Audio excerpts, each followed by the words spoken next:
तो दोस्तों अभी तक आपने पहला चैप्टर का वीडियो नहीं देखा है तो चैनल पे है, जाइए देख लीजिए। ये चैप्टर सेकंड का वीडियो है, हम एनसीईआरटी को कवर कर रहे हैं। चलिए तो पहला क्वेश्चन देख लेते हैं। निम्नलिखित पुरास्थलों में से किस स्थान से मनुष्य के खाद्य संग्राहक होने का प्रमाण नहीं मिलता है?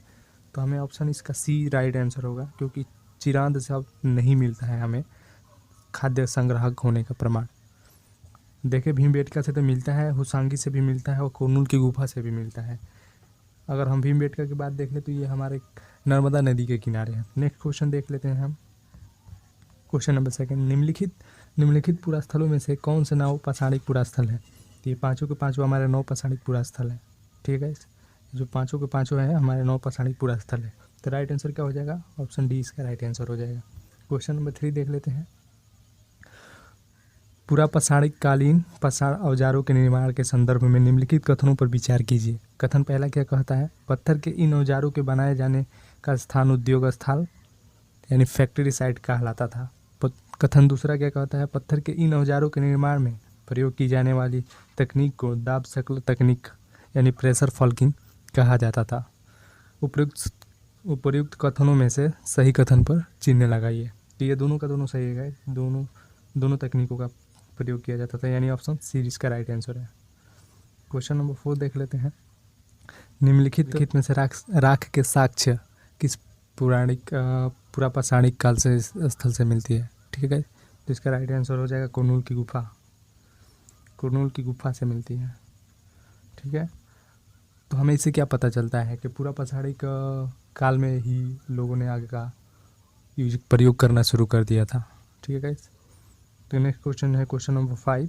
मध्यपाषाण युग के जलवायु परिवर्तन से आए नए बदलावों के संदर्भ में निम्नलिखित कथनों पर विचार कीजिए।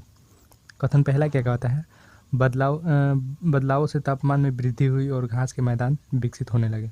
कथन दूसरा है, इसी काल में मछली भोजन का महत्वपूर्ण स्रोत बनी थी। और कथन तीसरा है, गेहूं जौ और धान जैसे अनाज प्राकृतिक रूप से उगने लगे थे। बिल्कुल सही है। ये इसका राइट आंसर क्या हो जाएगा? इसका राइट आंसर हो जाएगा हमारा ऑप्शन डी, यानी कि तीनों का तीनों सही है। ठीक है गाइस, और प्राकृतिक रूप से जो अनाज उगते थे ना, उसको लोगों ने इकट्ठा करना शुरू किया और खुद से समय के साथ खुद से उसे उगाने की प्रक्रिया में लग गए। और आज देखिए हम कृषि प्रधान देश बोला जाता है भारत को। क्वेश्चन नंबर 6 देख लेते हैं। मानव सभ्यता के आरंभिक काल यानी प्रागैतिहासिक काल को सुविधा अनुसार 3 भागों में बांटा गया है। निम्नलिखित में से कौन सा उन तीनों में नहीं आता है? हम 3 भाग का देख लेते हैं। तो पूरा पाषाण काल, मध्य पाषाण काल और नव पाषाण काल, ये क्या है? प्रागैतिहासिक काल है। जो ये महापाषाण काल है ना, ये हमारा महापाषाण काल दक्षिण भारत के विशाल पाषाण खंडों से बनी समाधि का, मतलब खंडों से बनी समाधियों का स्थल है। बहुत विशाल खंडों से बने समाधियों का स्थल। ठीक है, क्वेश्चन नंबर 7। निम्नलिखित में से कौन सा पूरा स्थल प्रागैतिहासिक शैल चित्रकला से के लिए जाना जाता है? तो इसका राइट आंसर हो जाएगा ऑप्शन बी, भीमबेटका। भीमबेटका वर्तमान में मध्य प्रदेश के रायसेन जिले में स्थित है। ठीक है गाइस, यहाँ पर प्रागैतिहासिक शैल चित्रकला के कुछ स्रोत हमें मिले हैं। क्वेश्चन नंबर 8 देख लेते हैं। सूची 1 को सूची 2 से सुमेलित कीजिए और सूचियों के नीचे दिए गए कुटु का प्रयोग करके सही उत्तर चुनिए। तो हम देख लेते हैं। अगर हम देखें तो पूरा पाषाण काल जो ये हमारा है, पूरा पाषाण काल ये 20 लाख वर्ष से शुरू हो गया था। मध्य पाषाण काल हमारा 12,000 वर्ष से लेकर 10,000 वर्ष तक चला। जो ये हमें महापाषाण काल है ये हमारा 2500 वर्ष से लेकर 1900 वर्ष तक चला। और जो उत्तर पाषाण काल है ना, वो 10,000 वर्ष तक चला। तो हम क्या देखे हैं? एक हमारा क्या हो गया, एक का दूसरा हो गया, बी का हमारा क्या हो गया तीसरा, सी का चौथा और डी का पहला। तो हमारा राइट आंसर क्या लग रहा है? हमारा राइट आंसर ऑप्शन ए लग रहा है। ठीक है, क्वेश्चन नंबर 9 देख लेते हैं। निम्नलिखित पर विचार कीजिए। उपयुक्त में से किस काल के औजार को माइक्रोलिथिक्स अथवा लघु पाषाण काल कहते हैं? तो इसका राइट आंसर क्या हो जाएगा हमारा? बी, केवल 2 को। इसका राइट आंसर क्या हो जाएगा?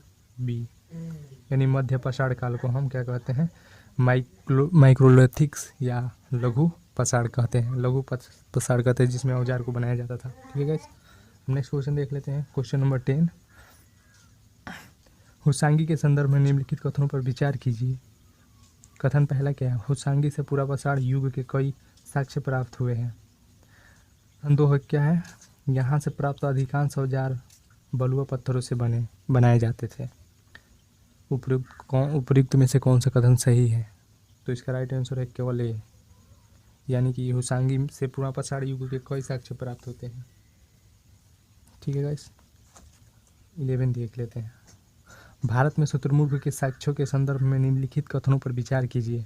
कथन पहला क्या है, भारत में शुतुरमुर्ग के होने के प्राचीनतम प्रमाण नवपाषाण युग से प्राप्त हुए हैं। कथन दो है, आंध्र प्रदेश के पटने नामक पूरा स्थल से शुतुरमुर्ग के अंडों के अवशेष मिले हैं। और कथन तीसरा है, प्रागैतिहासिक काल में शुतुरमुर्ग के अंडों के छिलकों पर चित्रकला और इनसे मन के बनाए जाने का प्रमाण मिलता है। तो हमारा राइट आंसर क्या हो जाएगा? राइट आंसर ऑप्शन सी हो जाएगा, केवल 3, यानी कि प्रागैतिहासिक काल में शुतुरमुर्ग के अंडों के छिलके पर चित्रकार और मन के बनाए जाने का प्रयोग किया जाता था। ठीक है गाइस, तो मिलते हैं नेक्स्ट वीडियो में।